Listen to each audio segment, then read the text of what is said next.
So the first one goes on the stage Double Quote Studios. Woo!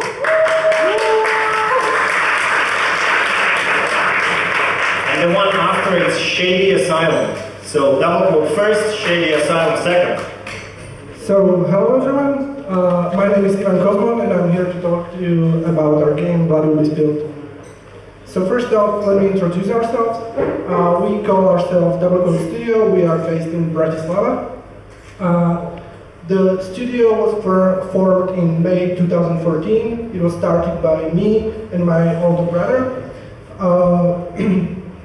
When we decided to quit our daily jobs and pursue hopefully making games in the future. Since our background is in illustration and graphic design, we always had to rely on help from skilled collaborators. Currently, we are working with 4 part-time collaborators. They are pictured over there. And the sole purpose of the company or studio is development of our first game, Blood Will Be Spilled. So, what's the game? Blood Will Be Spilled is a 2D spaghetti western platformer with tactical turn-based combat taking place in a completely hand-drawn world inhabited by insects. And since video is worth more than just words, I'll play you the trailer. There's an old saying that when you're on a journey of revenge, you should dig 2 graves. Whoever said that never expected revenge like this.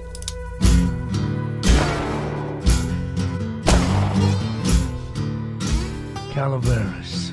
Name ring a bell? Yeah, those sons of lights. They've been causing a lot of trouble, these bots, lately. You might find yourself to be quite outgunned, amigo. If shooting gangsters is your thing, I'm sure you're gonna love it here. Me, I like you already. Well, my boy, out here you can shoot in any direction and you're sure to hit a bastard.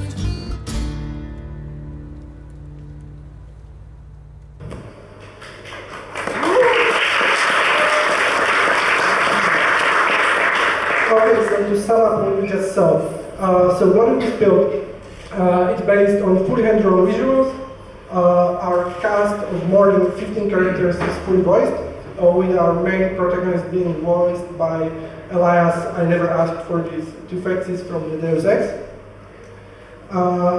It's a classic side-scroller where you traverse a wild world with an insect twist, but mixed with a tactical turn-based combat, where you have to use covers and environments to your advantage. In combat, you can use up to 15 different skills that are fueled by the blood that you suck from your enemies, and they are divided into 3 different skill trees called the good, the bad, and the ugly. And the game is heavily narrative focused. In the story, you follow the story of Jack, a mosquito bounty hunter on his quest for bloody revenge. So, let's talk business. Why we think this game could be possibly successful. So, there's a game called Steamroad Heist from Legion 4 Studios, which is similar to us since it's also a 2D tactical turn-based combat. It was released on all major platforms since its initial release in 2015. And it did quite well on Steam and also in the reviews, but did even better on other platforms. There was also a Czech game called Dex, which is similar to us in a way that it's also a narrative-focused side-scroller RPG, set in a very distinct genre of cyberpunk, and uses its stylization really well. It also did quite well on Steam and also review-wise. And last but not least, there's a game called Hard West, which was released just on the PC. It's similar to us since it's a western with tactical combat, XCOM kind of thing, and it also sales-wise did rather well. So this, we think, is also our target audience and our reach. So what's the state of the project at the moment? We are currently in alpha with around 95% of the features complete. We have the first pass of all 9 levels of the game. We have the whole script finished and all the voiceovers recorded. The game is not yet fully polished and not properly tested. After being funded for 12 months by the Slovak Art Council, we are currently... You're past 5 minutes. Oh, sorry. You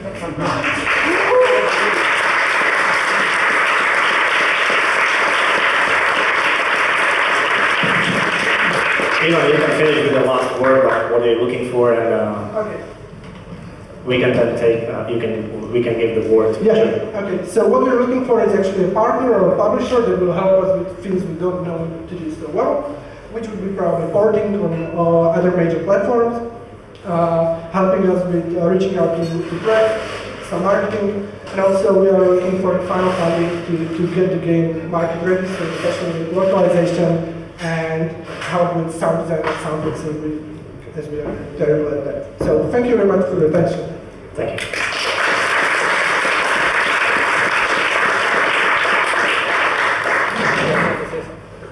Just one question from me. You are comparing the game with some turn-based games. Is this game turn-based? Yeah, as I said, it's the combat is tactical turn-based, and you get from combat scenario to combat scenario via ordinary side-scrolling platform, which is natural to us.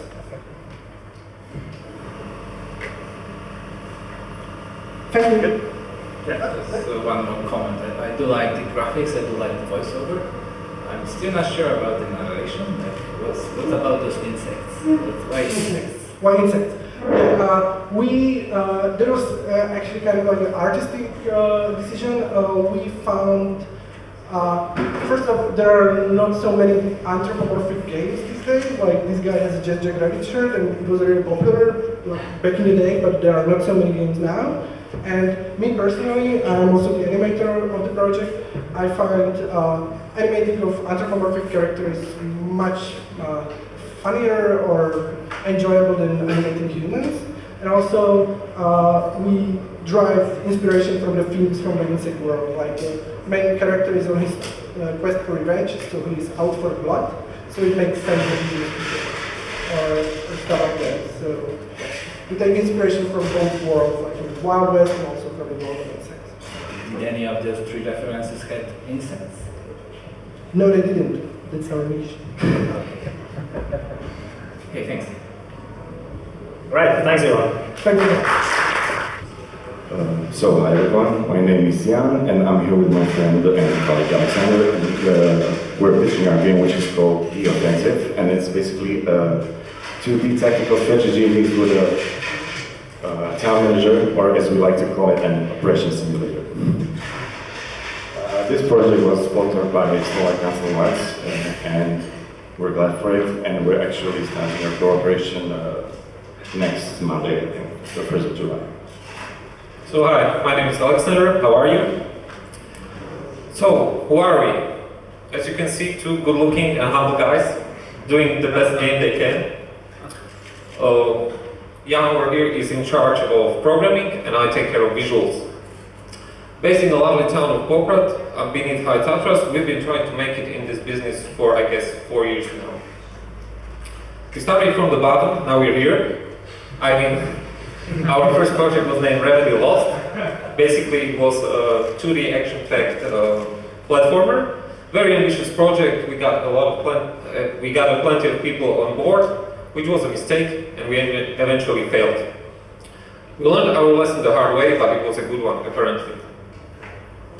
So just to mention again, we're being supported by Slovak Arts Council, and we're also collaborating with Randy's Productions with us here tomorrow. Shout out to you guys. Okay, let's hear the pitch. Imagine you're the one that decides who lives and who dies. It's like poetry, it even rhymes. Anyways, imagine taking control of a peaceful town in the middle of nowhere and turning it into a functional cog in a war machine during the Civil War. Now imagine all of that in the Garden of Eden. Technically speaking, The Offensive is a 2D strategy game, turn-based with town management and combat expeditions with CCG elements. So just to set you on lore for a moment. So the game starts as God disappears in the Holy Empire, and both the Emperor Adam and his wife, Empress Eve, are brutally murdered. The whole realm basically falls into a brutal civil war between two factions. First one is headed by Cain, the late Emperor's son, and he's heading the faction of Templars. And the other faction is headed by Lilith, who is late Emperor's first wife, and she's heading a cult. As you can hear, the story is pretty spectacular, and you know what else is spectacular in this game? The graphics. Yes, the graphics. Obviously pixel art, great attention to detail. The main idea behind is contrast between blood and gore, spilled guts all over the battlefield, and lovely, almost picturesque backdrops. This concept is also further developed in the depiction of romantic village and military gear and personnel. So, what's actually the game like? The game is split into two phases, or gameplay will be split into two phases. First one is in town, where you act as an overlord, and you use your agents, who you recruit from the populace, to help you acquire people, resources, and all the material you need to actually, make war. So, what do you use these resources for? Ravage and kill.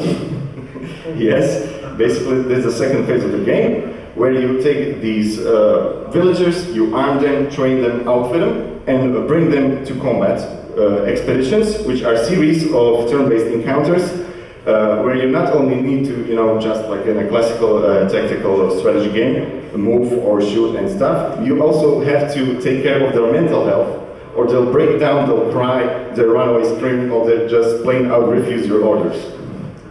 So currently we're developing the game as a PC-only title. We focus on strong single-player experience with emphasis on replayability, game mechanics, and not your average story. We plan to sell and release the game on all digital platforms available today, such as Steam and GOG, for example. So, as of development, we're actually right now finishing or working on our vertical slice, which will be feature complete in like 9 months, which is our cooperation with Slovak Arts Council, and then we're looking to release the full game in 1.5 or 2 years window. And we're next later development, we're looking for a producer who will help us with funding and marketing the final product. Thank you for the attention.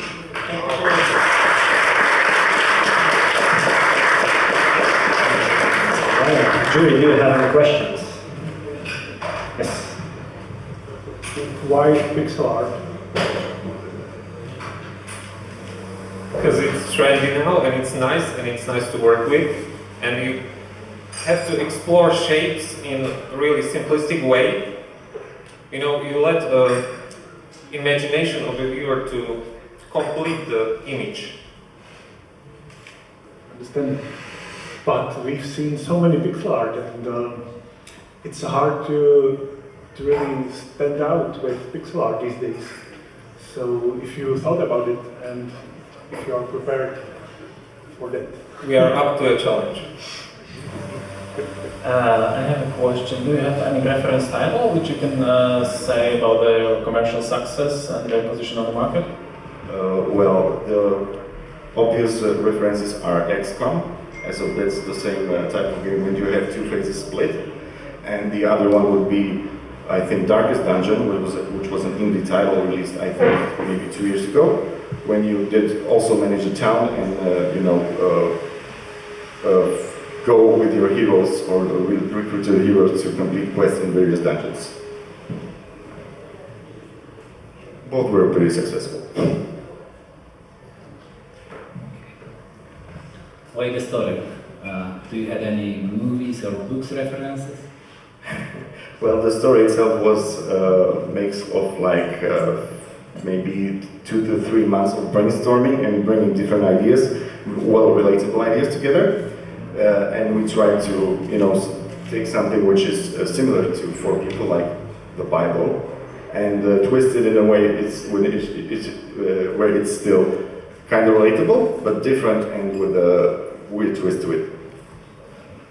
But I didn't get any special properties of the story to the gameplay. Like the previous game had mosquitoes that suck, and well, I guess some ants that build nests or spiders that build nets. I hope so. What about you?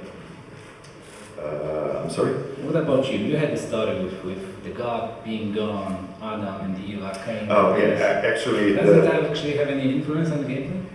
Yes, our bosses, or what would you call bosses, are all the weirdly twisted biblical figures who will actually help player and expand his village throughout the gameplay in like pretty much a level style basis. When, for example, we have Lazarus, who is an undead scientist who basically wants to try kill himself for a few hundred years, but he's not able to do so. And his byproducts are pretty deadly weapons and toxins, basically.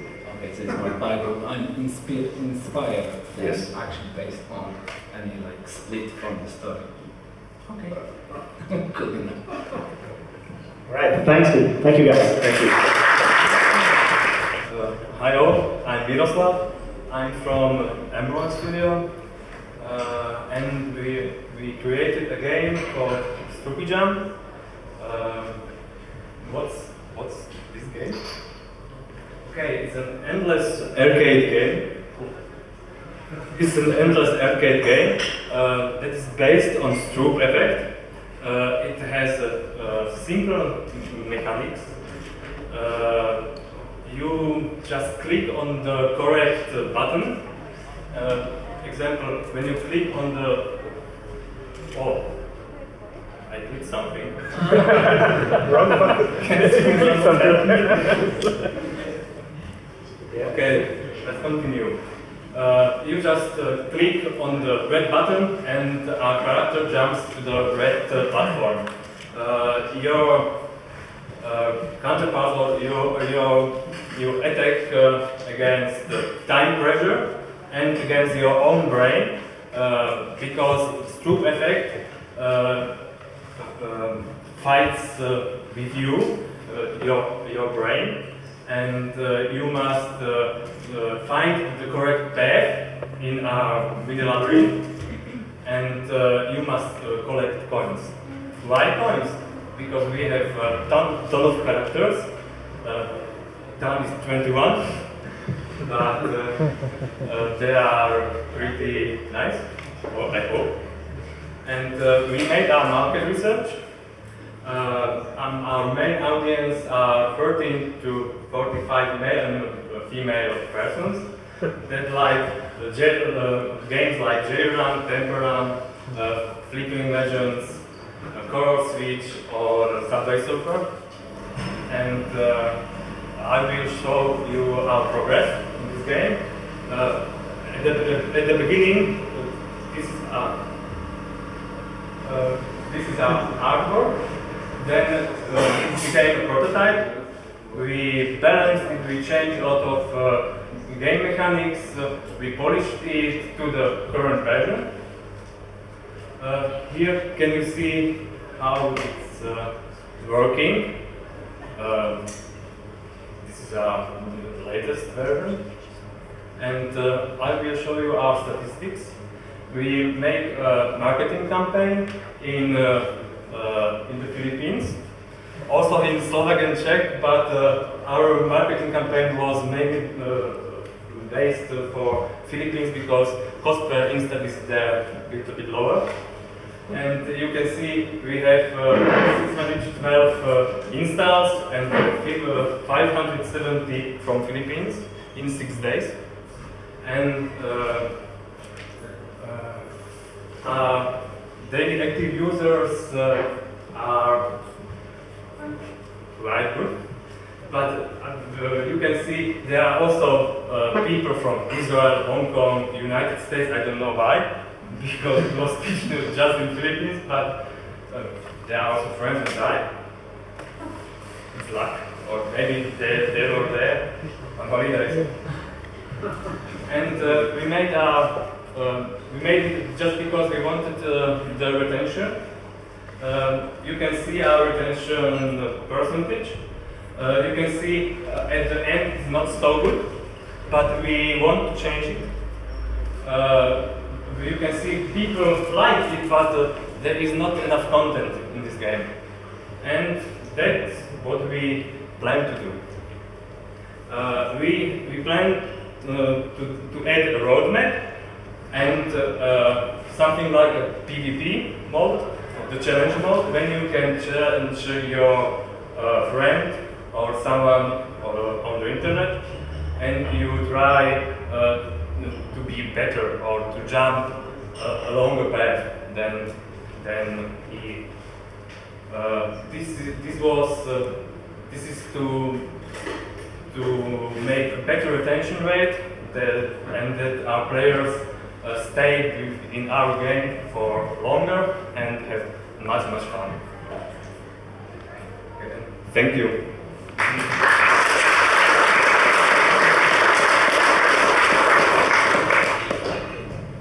So that's a lot of statistics that you showed us, but one very important thing. Yes. What's the monetization? What do you want to sell? We are free to play, and we plan to say how should I say? Characters. Some premium content, some skins, some... Our figures, and that's all. Yeah, That's really currently just figures. To answer for that. It's like straight away answer. It's a bit disturbing if you don't have it. Because that's like the most important part of mobile. Yes, we play to sell our figures because each of the figures have different value, and you can buy them or you can unlock them. But that's also the roadmap for. But mainly our monetization is based on the figures. We plan add a lot of figures, more and more. 21 is not enough. Are the figures enough? Maybe some other options that you can sell? We planned that our figures have skills, but we are not sure. We tested it more times, and it was more. The players don't understand really the skills of their. I will show you. It's better. We made this button to glow when your character has a skill ready. But you play with the fingers and you don't see the glow because you have the other finger. That was the point why we throw out the skills. And there are a lot of games they're selling just the figures, nothing else. That's why we end up just by the figures. And do you have some ads in your game? Some advertisements? Yes, we have. You can play it, you can download it straight away. Android, yes. Alright, I will check it out, thanks. Actually, I don't have any question. I would just maybe advice or suggestion. If I would, in your place, I would probably, I wouldn't be probably so focused on numbers and analysis. I would probably just let it play my friends and focus on the actual game and make it really fun to play game, because that's what it's about. It's not about selling yes, it's true. Characters or advertisement.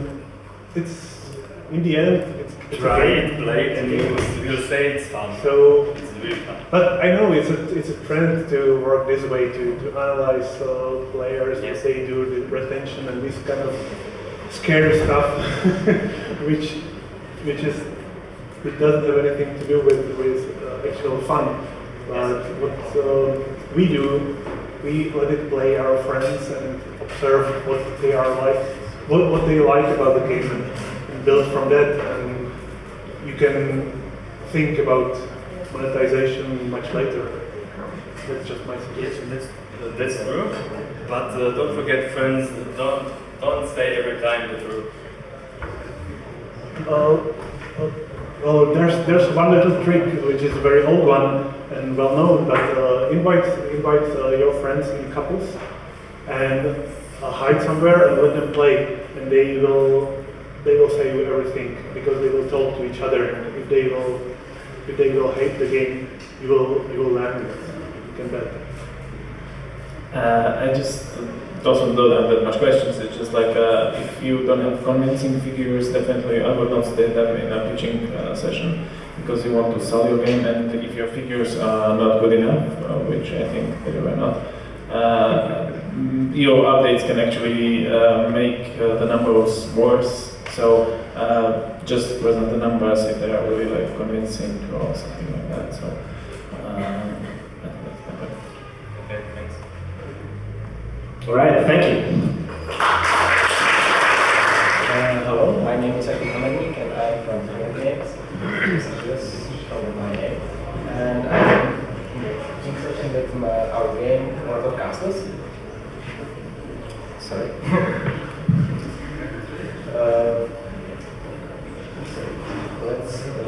There should be a video, but it seems like frozen, so I will focus only at the end of the teaching. Have you ever dreamed about how it would be in a number of times to be a lord or a lady and owning your own castle? Trying to improve your castle to be economically valuable, to be strong, to make your enemies afraid of, to care about your peasants because they're your people. And that's all about what we are making in our game Porotou Castles. Here we are building from single blocks every single you see in the game. So you have absolute freedom what you want to build, how you will build, and how it will behave in the final game.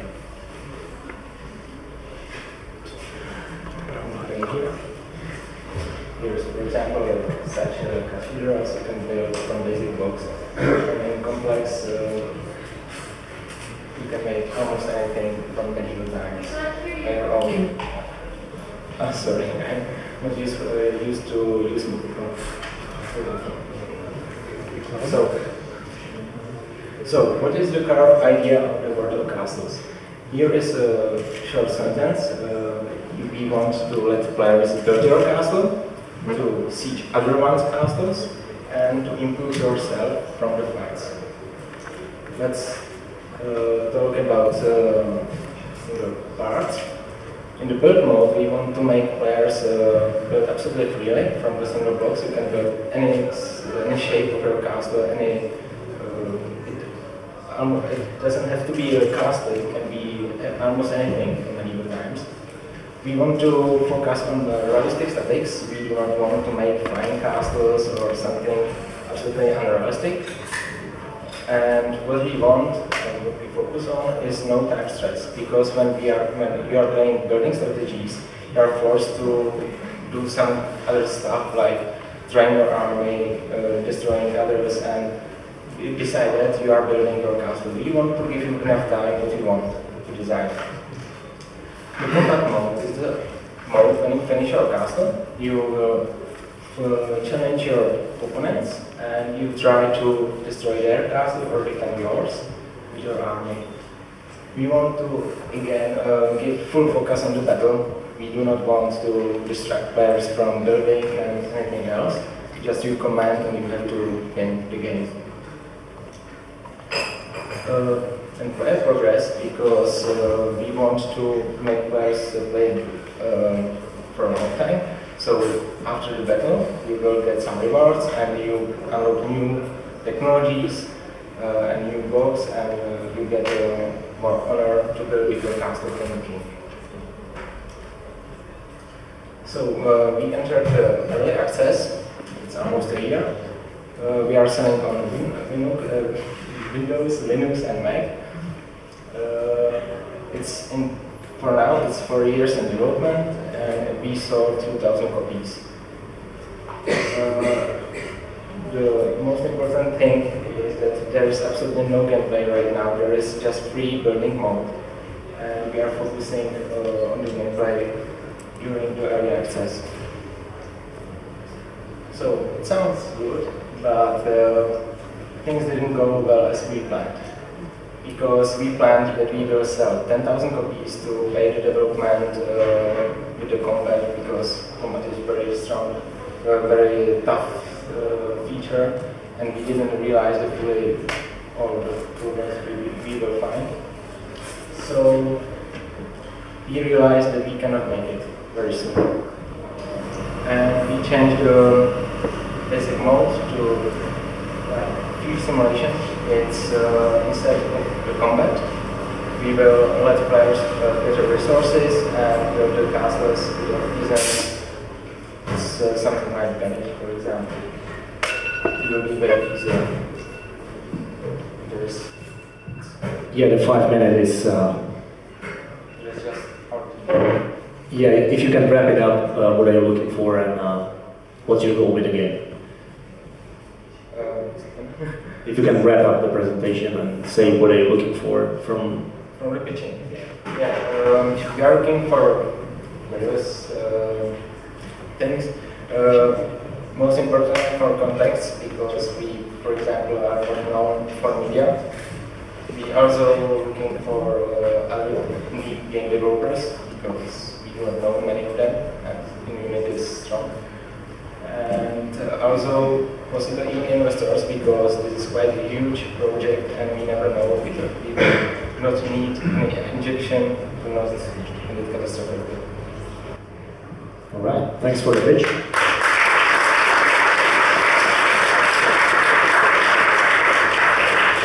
Okay, first of all, thank you for the presentation. I think in the first place what you should do is cut your goals. I think the project is too ambitious for the team which is standing behind it. I mean, you cannot just do strategy and first person and do it right. I mean, there's no way just to do it within the two-person team. So this is the first thing which I would definitely recommend to you. The early access, well, 2,000 copies is like nice, but there is just no a big part of the game is still missing, so it just doesn't give us a lot of impressions about the potential of the game. Also, what kind of engine are you using? Unity. Okay. Okay. Well, I will definitely cut it off a lot. I think what you did is like a common problem of the indie teams. The goals and the scope of the projects are just too ambitious to make it happen. So this is the first thing which I would definitely recommend. I agree with you, because we found it too. We thought that we will be able to work in 5-piece team, but due to the funds, we had to cut it, and we will postpone the combat, and we will focus on the building, because it's absolutely done, and just we do not have the resource count.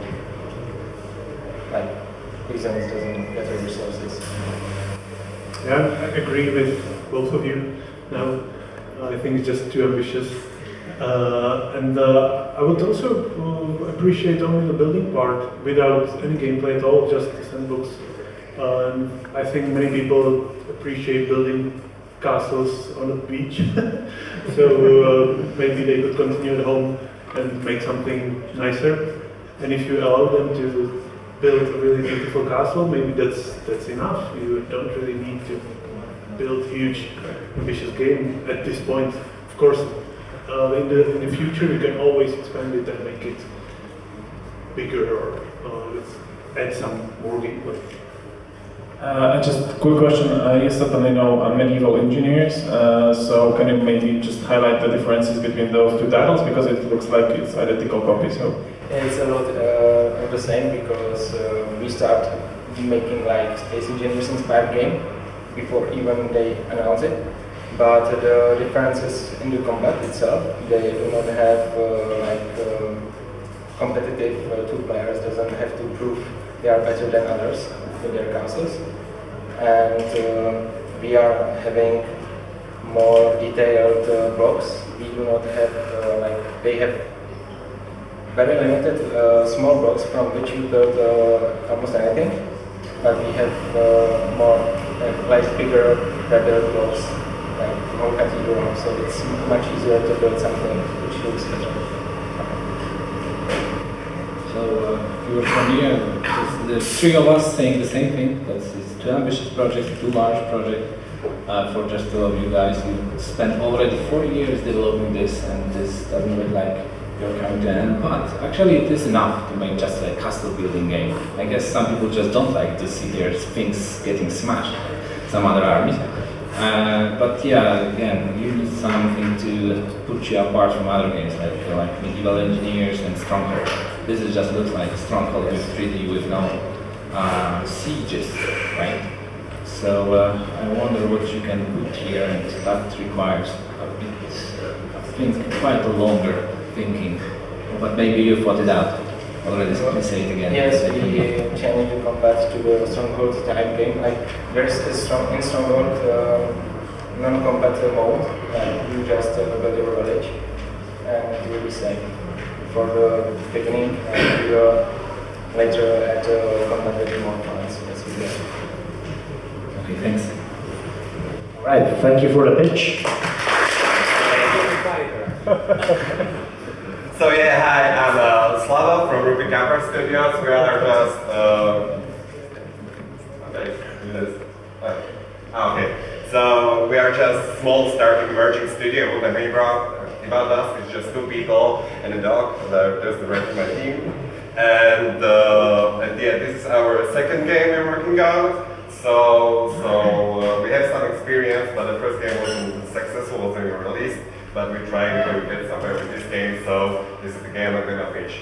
So what is it about? I'm offering you 2.5D labyrinth maze game, which we want to. I want to make like a classical labyrinth experience, but in like really nice 3D graphics with the really nice visuals. That is actually satisfactory for a player to play. Now we did our research, and comparable games like actual labyrinth maze games, they are available on mobile phones, are not good enough. None of them that I saw and I tried all like were not commercial success, and I think there's a gap on the market to make really nice maze game, like labyrinth maze game. So the key concepts in here is that the levels are going to be procedurally generated. So these are not design levels. With procedural generation, you can have infinite number of levels that get like more and more difficult at every other level you get to. And also we want to offer these games in like 3 to 5, we're not decided yet, different visual styles. We call them worlds, and every world is basically gonna offer some special different powers, like different kind of obstacles, different kind of things you have to do, different kind of special items you can use while going through the game. And also every world is gonna be offered in like day mode and night mode, which is gonna change the gameplay a bit. So the first world I'm gonna talk about is a kingdom world, which is basically like medieval kingdom city, where you can see a bit of gameplay there, but the specifics of this level is gonna be, you're gonna have like soldiers going through there, and you have to hide from them in special places. You can collect like sprays to mark the ground where you pass, not to get lost in the game, etc. Now the world we're making, second one is the forest world, which main gameplay idea is that it's gonna have a changing walls and sort of like from Harry Potter 4 movie where you have hedges and it like keeps all the time changing the maze, and it's like it's confusing for the player, but it's also like a bit of a gameplay, like how do I get through this, how do I find the tactics to get through this. And there's gonna be also like a tendril that makes you tracks, you have to cut through that, etc. And 9 levels in here will be like just fireflies flying around. Third world is gonna be mountains world, which has like a couple of sub-styles.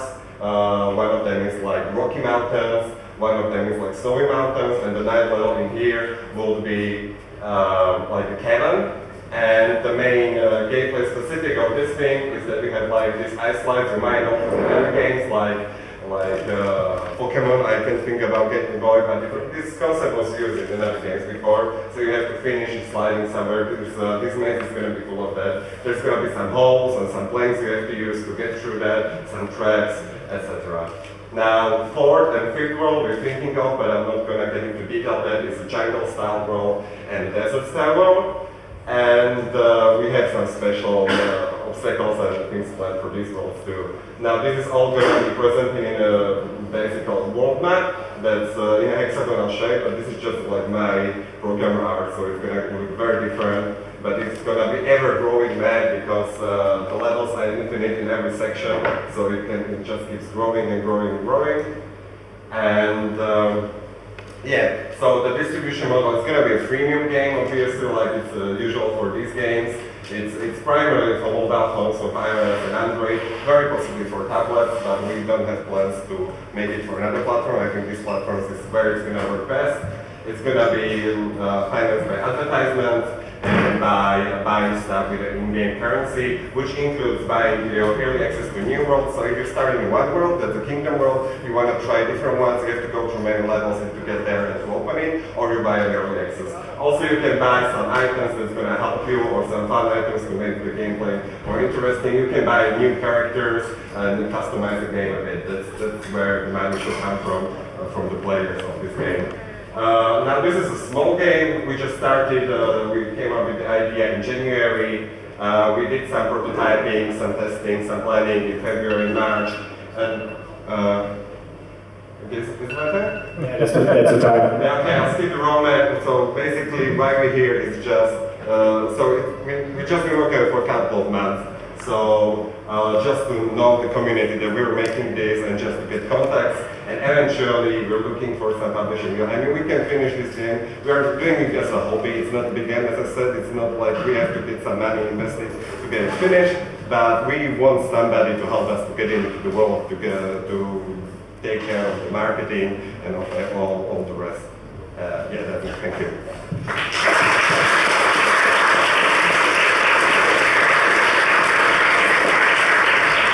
Thank you very much. I have to say that I'm not an expert into the maze games, so it's kind of difficult for me to compare with the existing games on the market.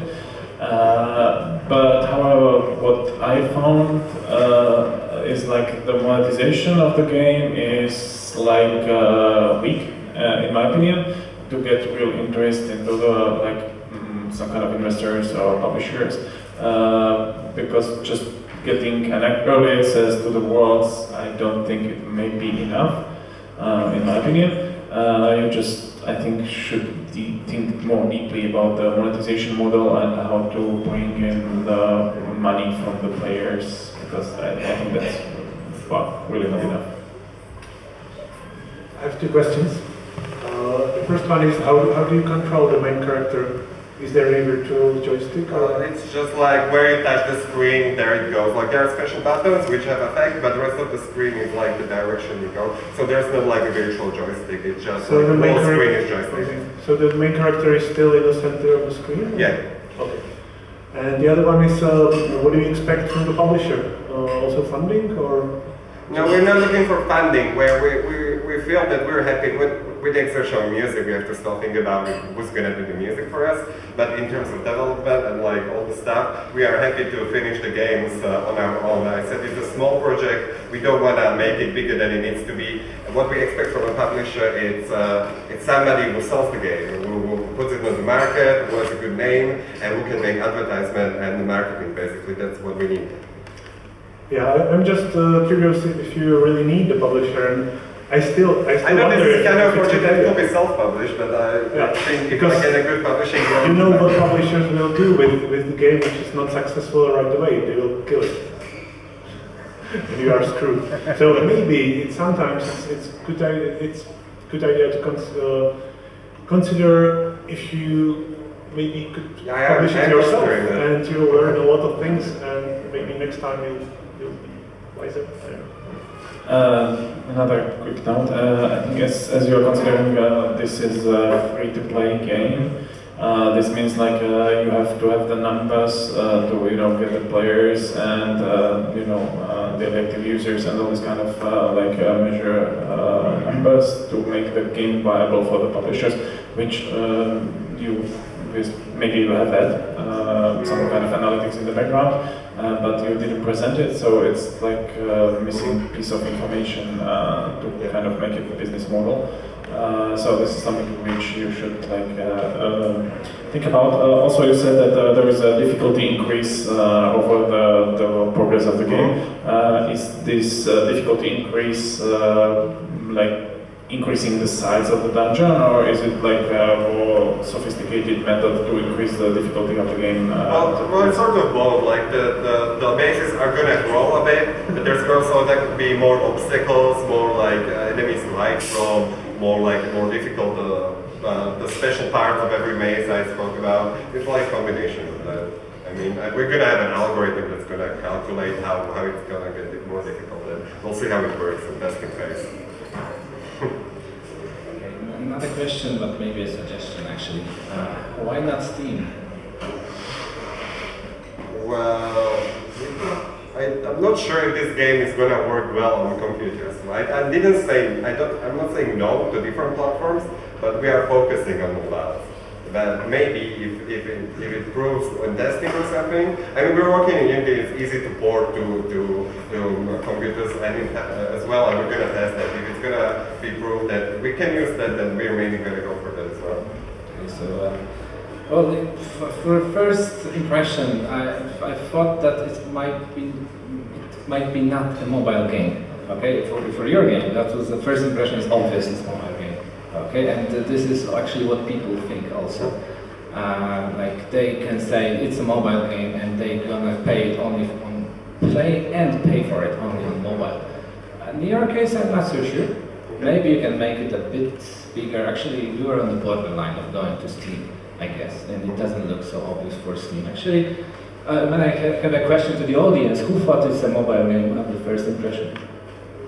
Okay, and who thought it's a PC or didn't know? Like, I didn't know it. Yeah, that's a good question. Okay. See, so that's an impression that you get, and that's the statistic group. I wonder what's the monetization then. If you go for mobile, it's obviously it needs to be free to play. What's the monetization? It's all about monetization. How you actually make player play those 5 minutes, those 5 first minutes, and then you encourage him so much that he needs to buy something. Additional content, additional money in the games to buy some upgrades so he can progress, or he can just buy another level to play because he doesn't want to wait another day or watch the ads. So it's all about monetization. There are actually, all the publishers don't know what's going on now because last week Android changed their algorithms to propose the games, and all the sales drop 5 times or 10 times. Seriously, consider Steam. It's far easier and far more easier to follow what's going on there. Okay? I think you can make it large enough and entertaining enough to actually stand out. We'll see how it goes. Okay, thanks. Thank you. Hello. So this little talk is for yestermorrow. I speak on behalf of Bitmap Galaxy. My name is Marek Žilavý. Our joint experience is dozens of years in game industry, and we have seen both good times and bad times. We have worked on many projects, on many platforms, on many genres, and actually in many teams. But there was one thing which was common for all of them. We loved every moment. So what is actually yestermorrow? Now we are knee deep in yestermorrow, and again we are loving every second of it. Long story short, what yestermorrow is? Yestermorrow is time-traveling pixel art platformer with explorative approach to storytelling. As you can see, it's aimed on everybody who can fall in love with the game.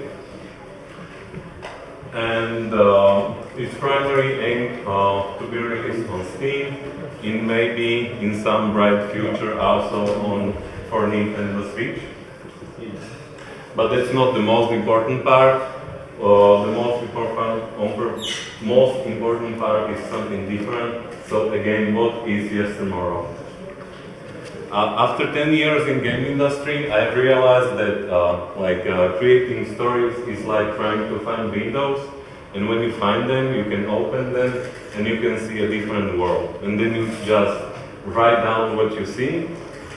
Now it was very surprising that when I found the window, there was someone else staring out of the window at me. And this is how we found Yui, and this is how Yui found us. And basically this is her story, and we can say that she told us the story by herself. So what's her story? Her story has a simple point. The point is kind of hard and not very joyful. It means that don't take anything for granted. Not even the happiest thing in your life, it can just disappear. And that's what happened in the US world. One day, their son just disappeared. It didn't happen all at once. There were some signs. There are always some signs, but we don't pay attention to them. In this case, it was first the timekeepers disappeared, then the timekeeper temples crumbled down, then more and more shadows started to appear through all the islands, and then, last but not least, people started to vanish. Even Yui found herself in some point of time to be completely alone in the world, surrounded just by darkness. And it's not easy to be alone in the darkness. Yui is not a warrior. She doesn't like weapons. She despises combat and violence. Her only way how to overcome obstacles is just skill, her wits, her agility, and her speed. And there will be plenty of obstacles. As the world gets more darker and darker, more dangerous creatures appear, and without any sun to hold the shadows back, they just swarm all the islands. Yui has to travel through all the islands and beat all the challenges to try to save the world. She has to go through the forest island, desert island, I had to do it, sorry, and frozen island, and even the enigmatic central island to try to save the world. But can the world be saved? Can something be saved which is already crumbled? Can you save old ones which are already dead? Can you change something what can be changed? Yes, you can, but you have to travel to the point before it all happened. That's why Yui has to rediscover her timekeeper heritage and travel back and forth in time to the previous time when everything was still okay, and complete her training as a timekeeper, and only then she can try to save her world.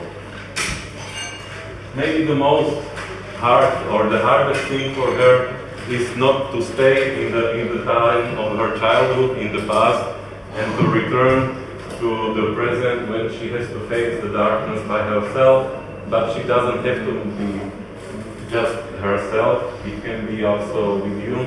You can help her also. It's time. Yes. Okay, let's show the trailer. Just 40 seconds.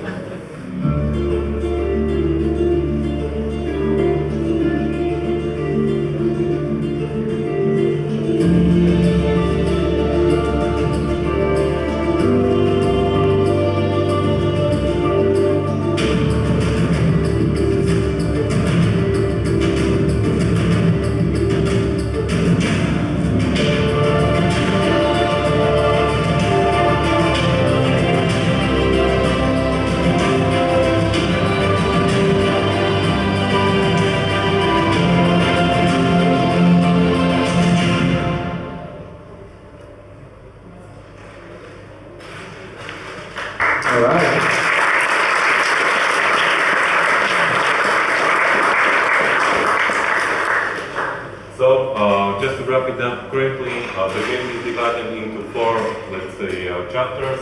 Currently we are working on the first chapter, which is funded by the Slovak Arts Council, and it should be done till the end of the year.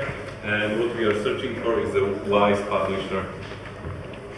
What does it mean? It means many things. And we are looking for nice pitch games. And this is a nice story that you make. Thank you. But that's far too much story. We should start with the trailer. Okay, you should show us what's the unique selling point. I still don't see what's the unique selling point that you promised in your name. Tomorrow, I thought about it for a moment and it wasn't so obvious for me, and I thought I'm quite fluent in English. But it works. Okay, tomorrow, so it's a bit of yesterday, a bit of tomorrow. I would love to see that in the trailer, even in those few first seconds, because that's also what your customer is gonna see. They're first gonna see the title, the banner, and the trailer. And then it's all about the game. Okay, if this doesn't catch their eye, then you don't mind about the game itself. Okay, so once again, what's unique selling point? Unique selling point is basically combining puzzle elements while traveling back and forth in time. Basically, it's the same level, but it's a different variation in future when it's all like more or less like post-apocalyptic vision. And in the past where it's like or basically in one part, so it's... Can you see the trailer again? Yes. It's okay? Okay, that's the important thing that you said, that you have the same level, played twice, in the present times or like the day of tomorrow and yesterday when their sun was still on. Yes. Okay, does the trailer show this? No, yeah, I wonder if it's just not my lack of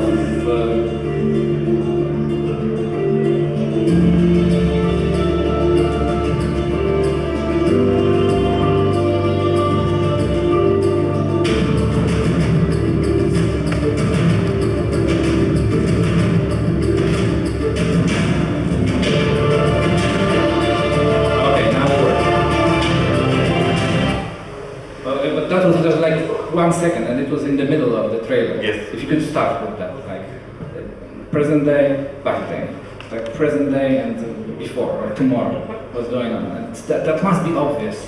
Like maybe we are some smart guys here, and maybe we're not, and we didn't get it. Let's assume that we are average. Okay, we must get it. Yep. I was a little bit carried away by the story. So just to clarify, is this based on puzzles or more skill-based, like it's platforming? It's both. It's a combination of both things. First, you have to figure out like what to do, and then you execute it. And in the execution, there's like the skill element. Yeah. Just my quick suggestion from my point of view. I love puzzle games. I hate skill-based platforming because I suck at it. And my experience is that many people feel the same. They love action-based games, but they don't like hard puzzles, logical puzzles maybe. And the thinking types who like puzzle games, it's definitely not the same extremes both in the puzzle area, and it's more like based on around platforming. But sometimes you have to like figure out how to proceed. So it's not. Yeah, definitely it could work together. Like there are several games which work perfectly. If it's not too hard in any way, and if it's somewhat wrapped along the interesting storyline, for example, it could work. I like the game, I have to say. Just like you were missing the presentation, the most important points, which are just like the points which are selling your game. So they're boring. They're boring, changing the world. Yes. So how much time will you need to complete the game, and when you want to have it finished, and how large is the team behind it?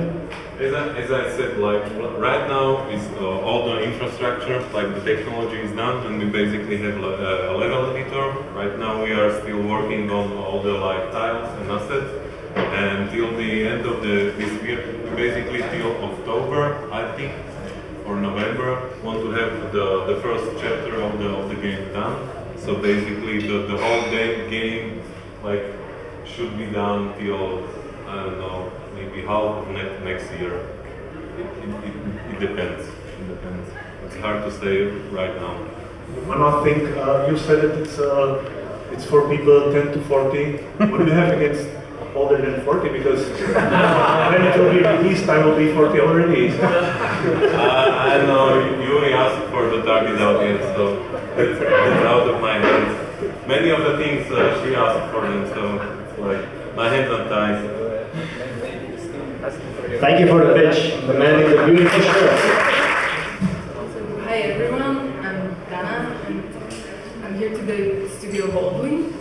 So this is the Boldly core team, Miro, back programmer, and myself. We both have 9 years of experience working in our fields.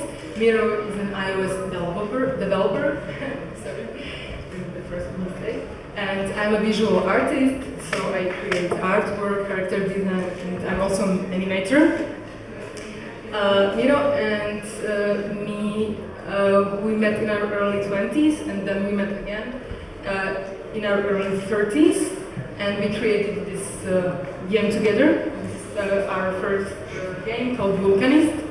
We'll be releasing it this summer, and for me this meant 2 years of blood and sweat, but we also learned to work together well as a team. This is our future. It's a project called Recycle, and this is a game that's basically about love for bicycles. That's the main emotion. This guy on the left, it's the main character, and he's the owner of a small vintage bikes and repair shop that has been in his family for generations. We designed the game to have like three layers or loops for. I'll tell more about them. The basic loop that you can play anytime and anywhere. It takes just a couple of minutes. We called it the everyday business with a heart, and it's something that you do just to keep the business going. What happens in the game is that we have a very simplified version of social media feed, where you get simple clues as to what is now trending in the bicycle world. Then you create prototypes of such bikes, send them into production, and then you just follow a simple chart. When the chart starts dropping, it means that you have to repeat the loop, create another newer model. The second loop, or the second layer of the game mechanics, is where it gets interesting for me. It's something that we call take apart and create, and it's basically about taking an old bike that someone threw out. I don't know if you heard about bike piles, very common in Detroit and bigger cities. Quite an environmental problem. You take such a bike and you put it apart with the use of like fun mini games. That means that if you really have to unscrew something, you really have to unscrew it, put it apart, separate the parts, and then you use those parts, which are still good, to create unique, one-of-a-kind bicycles for your individual clients.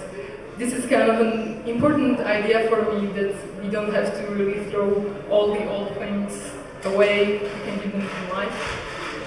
And the third layer is the ultimate goal. It's kind of connected to the story. It goes basically like this. Your great-grandfather, who originally established the shop, was also a very good bike designer, and he created this one special model for his son. And there were only a couple of those bikes made, and his son had to eventually sell it because he got in some financial trouble. So to help his family, so he sold it. And you now have the blueprints, and you are trying, it's your dream, to recreate the bike. So you're trying to gather all of the parts to make this bike again, so that your grandpa and also you can ride it again. This is a game that we are developing it's a premium game for mobiles and tablets, iOS and Android, and we are now getting ready to start prototyping.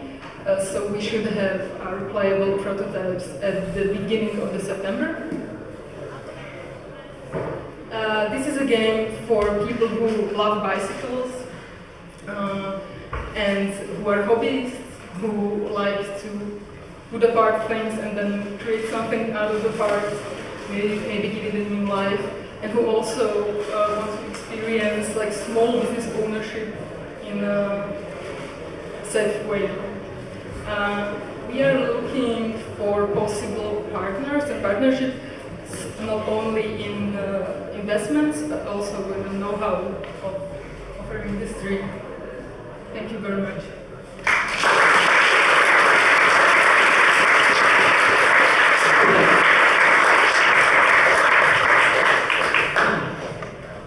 Well, the concept and the one picture is nice, but we haven't seen much, right?